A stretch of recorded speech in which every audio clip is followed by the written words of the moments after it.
نبی کریم علیہ السلام نماز پڑھا رہے تھے،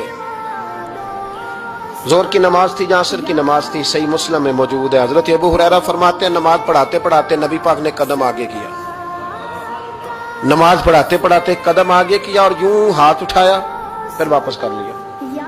اب نماز پڑھ کے نا تو سلام پھیرا تو صحابہ عرض کرنے لگے یا رسول اللہ صلی اللہ علیہ وسلم وہ نماز میں پیر بھی آگے کیا تو ہاتھ بھی اٹھایا، تو وجہ کیا تھی؟ پہلا سوال تو یہ ہے کہ آپ لوگ نماز پڑھ رہے تھے یا حضور کو دیکھ رہے تھے؟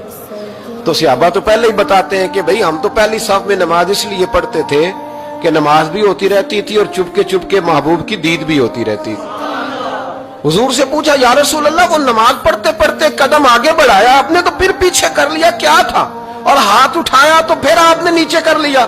تو نبی کریم فرمانے لگے نماز پڑھاتے پڑھاتے جب میں نے کہا نا سمیع اللہ لمن حمیدہ، اچانک میری نظر اٹھی تو جنت میں چلی گئی، نظر اٹھی تو جنت میں، تیرے لیے 2-4 قدم عرش بری ہے۔